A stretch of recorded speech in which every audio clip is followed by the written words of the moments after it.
Bonjour, je m'appelle Nathalie Yamb. Les puces sont de petits insectes qui n'ont pas d'ailes mais qui arrivent pourtant à sauter très haut et très loin grâce à la puissance de leurs pattes. Ce sont ces insectes qui aiment s'accrocher aux animaux, aux chiens et aux chats quand vous les voyez se gratter avec frénésie. Une puce peut sauter jusqu'à 20 cm de hauteur à la verticale. Alors 20 cm, c'est ça. Et encore plus loin à l'horizontale. C'est carrément 300 fois plus haut que sa propre taille. Des chercheurs ont fait une expérience et ont enfermé des puces dans un petit pot. Alors au début, les puces, habituées à faire des bonds de 20 cm, se cognaient naturellement au couvercle du pot. Il faut croire que cela les a bien fatiguées parce qu'au bout d'un moment, elles ont adapté leur bond à la hauteur du bocal et ont appris à ne sauter que juste en dessous du couvercle. Ce que l'on a constaté par la suite, c'est que les puces qui sont nées dans le bocal ont immédiatement appris à ne sauter que juste en dessous du couvercle du pot. Elles avaient naturellement la capacité de sauter à 20 cm de hauteur. Mais comme elles ont vu leurs parents ne sauter qu'à 7 cm, elles ont appris à ne sauter qu'à la même hauteur qu'eux. La raison pour laquelle je vous parle de cela aujourd'hui, c'est parce que nous, en Afrique, nous sommes dans la même situation que les puces dans le bocal.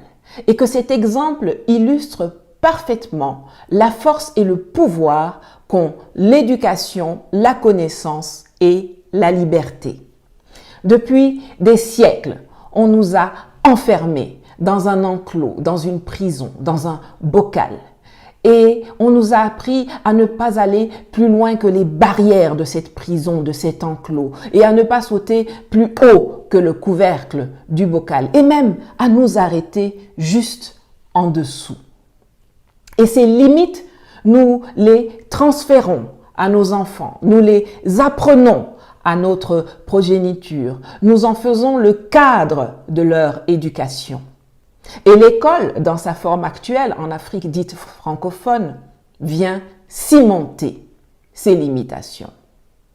L'éducation et l'instruction sont mises au service du rétrécissement de nos capacités, de l'amoindrissement de notre confiance en soi et de l'anéantissement de notre savoir et de notre savoir-faire. Moi, Nathalie Yamb, je suis la personne qui vient ouvrir le bocal dans lequel vous êtes enfermé et qui vient vous expliquer que vous pouvez sauter jusqu'à sortir du bocal, que vous pouvez même aller jusqu'à 20 cm parce que c'est ce que nous savions faire, que la nature nous a dotés de ce pouvoir. C'est de là que nous venons et c'est ce que nous pouvons retrouver. Et que nous pourrons peut-être même aller plus haut que les 20 cm si nous nous organisons judicieusement, si nous nous entraînons avec méthode, si nous nous fixons des objectifs ambitieux et que nous nous donnons les moyens de réussir. Quand je réclame le départ des forces françaises du Sahel, il se trouve toujours des avatars des services français infiltrés sur les réseaux sociaux ou bien des lobotomisés nourris au biberon du storytelling mensonger des médias d'État de la France, à savoir RFI, France 24, TV5, AFP, pour venir m'insulter. À cela, je rappelle quand même qu'en 1966, Charles de Gaulle a demandé aux Américains de fermer leurs bases militaires en France, alors que ce sont ces mêmes Américains qui ont libéré la France en 1945. Alors que chez nous, la France n'a fait que nous massacrer ou financer des rébellions et des coups d'État. Alors comment se fait-il qu'on a des appréhensions à demander le départ de gens qui ne nous ont jamais aidés, mais qui nous ont plutôt exploités, martyrisés et décimés? Free yourself from mental slavery. Émancipez-vous, libérez votre esprit. Il n'y a pas d'action militaire sans objectif politique. En Afrique, la France tue plus que Covid, Ebola et Sida réunis. La présence de l'armée française sur le sol africain n'est pas légitime. C'est une armée d'occupation qui n'a qu'une seule mission. Elle est le moyen que met en place la France pour assouvir son objectif politique qui est de consolider la colonisation française en Afrique dite francophone. L'armée française est un cancer qui se métastase à une vitesse extraordinaire chez nous. La présence de Barkhane coûte, selon les dires des officiels et parlementaires français, plus de 2 millions d'euros par jour à la France. Ça fait 1,311 milliard de francs CFA par jour. Par jour. Vous croyez que la France dépense 900 millions d'euros, soit près de 600 milliards de francs par an pour les beaux yeux des Africains parce qu'ils nous aiment? Mais non! S'ils nous aimaient, ils allaient affréter des avions pour embarquer tous les frérots qui veulent aller en France pour aller les déposer là-bas en Europe. Ou bien plus simple, ils allaient juste annuler l'obligation d'obtenir un visa pour voyager chez eux. Au lieu de ça, ils nous font torturer en Libye. S'ils sont là depuis toutes ces années, c'est parce qu'ils gagnent plus qu'ils ne dépensent. Nos guerres sont leur business. Ils les initient, ils les financent, ils les entretiennent. Ils nous pillent, ils nous exploitent, ils nous martyrisent et ils nous assassinent. Ce sont nos ennemis, au même titre que les djihadistes qu'ils prétendent nous aider à combattre. Chaque soldat français qui tombe en Afrique, c'est un ennemi qui tombe. Eux pleurent leurs 57 agents perdus au Sahel, dont certains d'ailleurs dans des conditions ouïa-ouïa. Mais qui pleurent nos centaines de soldats morts? Qui pleurent nos milliers de civils tués? Qui pleurent avec les millions de déplacés, de blessés, d'existences détruites? Nous ne pourrons pas vivre dans la paix et la prospérité en Afrique tant que nous comptons sur les Français pour assurer notre sécurité. Tant que nous envoyons nos militaires se former à Saint-Cyr ou que nous faisons venir leurs gens pour former ici nos soldats et nos états-majors à leur école et stratégies de guerre obsolètes qui ne leur ont pas permis de gagner de conflits en solo depuis 1900 longtemps. La France est incapable de se débrouiller sur un théâtre des opérations sans avoir recours à l'appui technique ou au renseignement américain. Ils sont gaou comme nous.